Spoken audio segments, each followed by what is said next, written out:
যুক্তরাজ্যের বেডফোর্ডে গত 14 ফেব্রুয়ারি শনিবার আইল্যান্ড বেডফোর্ড সংগঠনের উদ্যোগে ও গ্রিন শেল্টার ইউকের সহযোগিতায় বেডফোর্ডের একটি স্থানীয় হলে বেডফোর্ডের মহিলাদের সহযোগিতা করতে তাদের জন্য স্বল্প দামে বেচাকেনা করার জন্য একটি অনুষ্ঠানের আয়োজন করা হয়।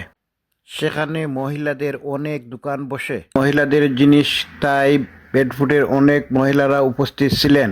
আইল্যান্ড বেডফোর্ডের সকল সদস্যবৃন্দ উপস্থিত ছিলেন এবং আইল্যান্ডের পক্ষে আয়োজক ও বেডফোর্ড কাউন্সিলর রেলি রহমান বলেন, আমরা প্রথমে 200 মানুষ অলরেডি আইয়া আসছে। আলহামদুলিল্লাহ সাইদ ভাই দেজি আপু তারা নেই স্টিভিং নেশটাকে আজকে সকালে আইয়া সিটটা সব সিট আইসন।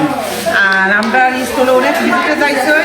আর আমরা এটা প্রমোট করতাম health and wellbeing and nature. আর কীভাবে জানি আমরা এনভায়রনমেন্টের রক্ষা করতে পারি, ইকো ডাইভার্সিটি করতে পারি। Thank you for coming, we really appreciate it. আমি চাইছি যে কোনো ভালো কাজের পেছনে কিছু কিছু মানুষের অনেক অবদান প্রয়োজন হয়।